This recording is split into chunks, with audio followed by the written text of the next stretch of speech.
14 साल से कम अगर वो जेल में रहे हैं तो उनको उनके सज़ा को कम नहीं किया जा सकता है।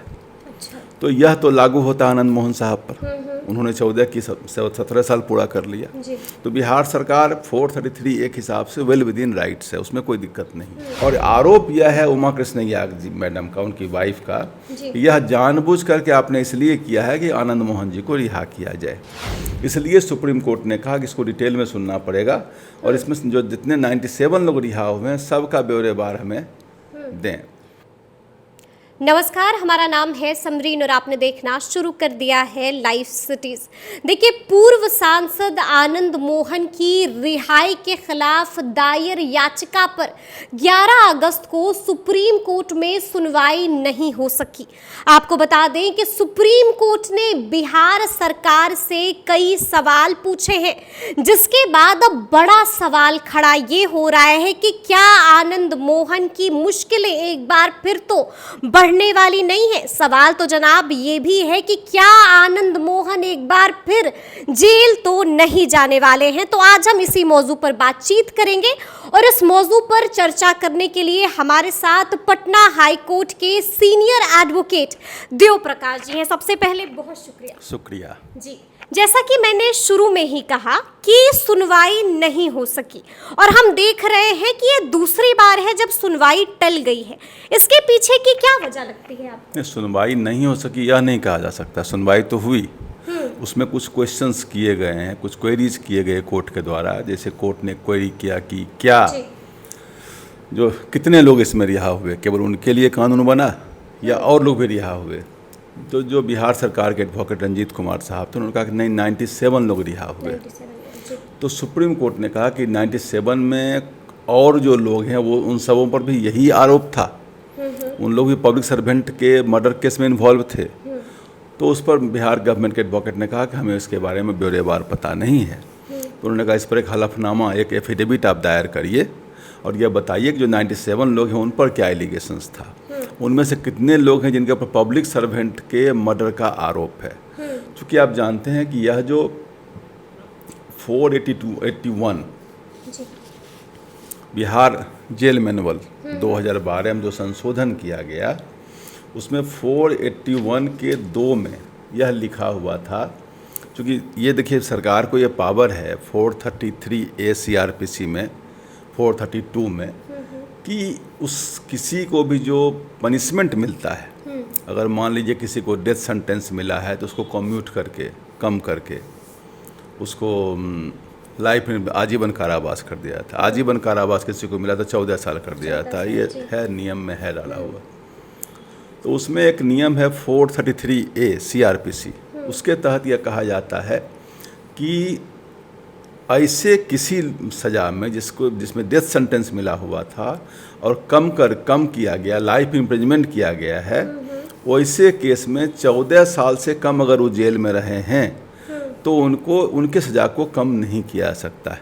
अच्छा। तो यह तो लागू होता आनंद मोहन साहब पर। उन्होंने 14 की 17 साल पूरा कर लिया। तो बिहार सरकार 433 एक हिसाब से वेल विद इन राइट्स है, उसमें कोई दिक्कत नहीं।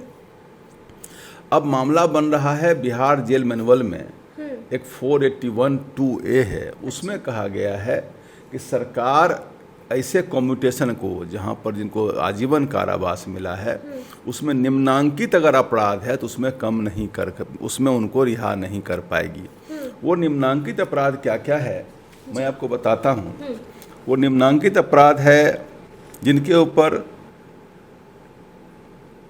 रेप का आरोप है, जिनके ऊपर रेप विथ मर्डर का आरोप है, डकैती विथ मर्डर है, murder involving offence under protection of civil rights, नागरिक अधिकार में कहीं मर्डर किया है तो, या सीरीज ऑफ मर्डर्स किया है, या पैरोल पर निकला उस बीच में किसी को मर्डर कर दिया, जेल में रहते हुए किसी को मर्डर कर दिया, या कोई आतंकवादी एक्टिविटी मर्डर हुआ है, या मर्डर इन स्मगलिंग ऑपरेशन में किया गया है, और लास्ट में लिखा है murder of a public servant on duty.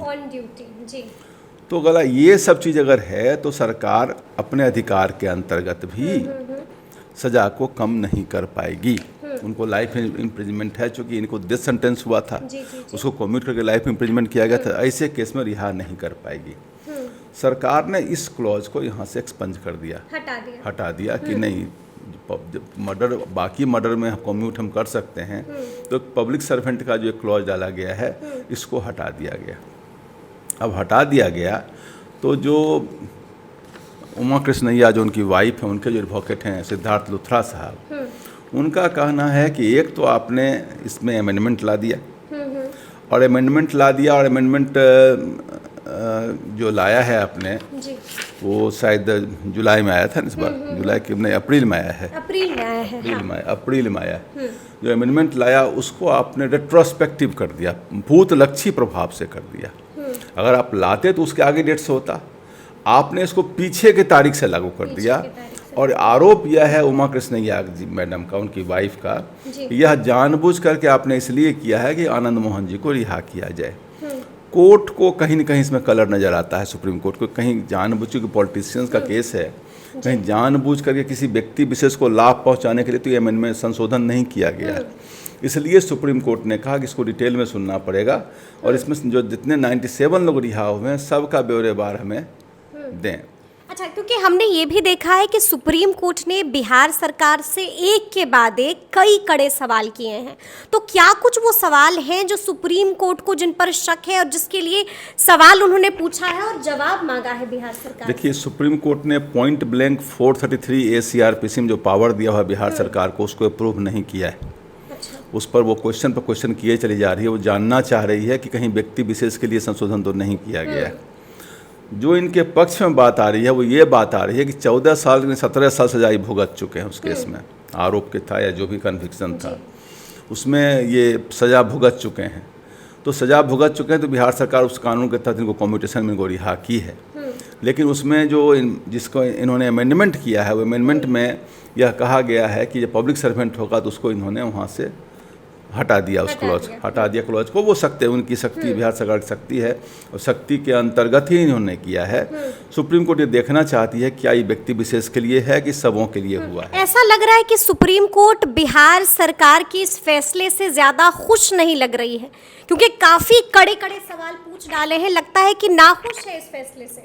नहीं, खुश ना खुश का सवाल, अन्वेषण करना चाह रही है और डीप जाना चाह रही है सुप्रीम कोर्ट इसमें कि मामला है क्या। मतलब शक लग रहा है सुप्रीम एक मामला इसमें आ रहा है क्योंकि 435(2) में सेंट्रल गवर्नमेंट एम्प्लॉय थे वो जी कृष्णैया साहब, IAS ऑफिसर्स थे। तो सेंट्रल गवर्नमेंट एम्प्लॉय में एक्सिक्यूटिव पावर उनका एक्सटेंड होता है सेंट्रल गवर्नमेंट का। तो ऐसे केस में जब कम्यूटेशन होता है तो सेंट्रल गवर्नमेंट से कंसल्टेशन के बाद होता है, जो इस केस में नहीं हुआ है। अभी तक ये बात सुप्रीम कोर्ट में उठी नहीं है, आज अगर उठेगी क्योंकि सिद्धार्थ लुथरा साहब वहाँ लगे हुए हैं उस केस में। उन्होंने साथ में यह भी कहा कि उनको जो रिहा किया गया और जिस केस में थे उनका जो जेल का जो गतिविधि था उसकी मूल प्रति हमें चाहिए।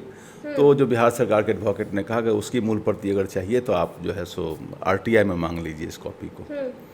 तो कोर्ट ने कहा कि आप हलफनामा दायर करिए और इनको भी कि आपने रेट्रोस्पेक्टिव इफेक्ट से क्यों लागू किया है, इसको बीच भूतलक्षी प्रभाव से क्यों लागू किया और 97 आदमी जिसको रिहा किया उन सबों का ब्यौरा हमें दीजिए, क्यों कौन किस आरोप में गए।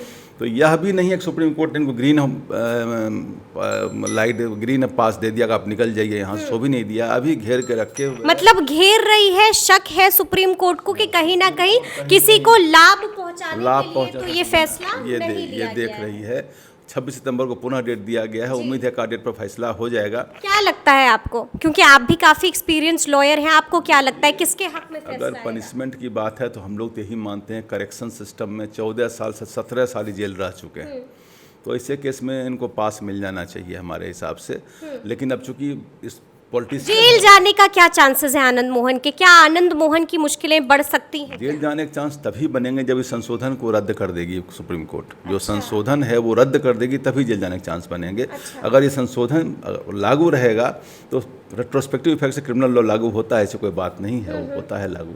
ये नहीं है कि वो पीछे से क्रिमिनल लॉ बैक नहीं जाता है। नॉर्मली अभी आप देखिए प्रोहिबिशन जो दारू वाले केस में भी बहुत सारे कानूनों को भूतलक्षी प्रभाव से लागू किया गया है, तो उसमें बहुत बड़ा कोई लीगल बाधा नहीं आने वाली है। एक ग्राउंड लिया गया है कि चूंकि इसको संशोधन किया गया तो इसको पीछे से क्यों किया गया, रेट्रोस्पेक्टिव इफेक्ट से क्यों किया गया, ये ग्राउंड लिया गया है। और ये उनका आरोप ये है कि ये इसलिए लिया गया कि एक व्यक्ति विशेष को फायदा पहुंचाना है। बिहार सरकार कह रही है कि नहीं, हमने इन जनरल किया है, 97 लोग इसमें रिहा हुए हैं, अब उसका ब्यौरा उन्होंने मांग लिया। इतनी सी ही बात है। इतनी सी बात है, लेकिन आप कह रहे हैं कि अगर इसको रद्द कर दिया जाता है इस फैसले को, तो फिर आनंद मोहन जेल जा सकते हैं दोबारा। देखिए, सुप्रीम कोर्ट तो खुद बार बार कहा कि बहुत जेल में बहुत लोगों को बहुत दिन ना रखा जाए, और 14 साल बहुत बड़ा समय हो जाता है, 17 साल ये रह चुके हैं, तो ऐसे केस में इनको वहाँ से भी ग्रेस मिलना चाहिए हमारे हिसाब से। अब बाकी देखिए आगे होता क्या है उस, लेकिन बहस यहाँ संशोधन पर है।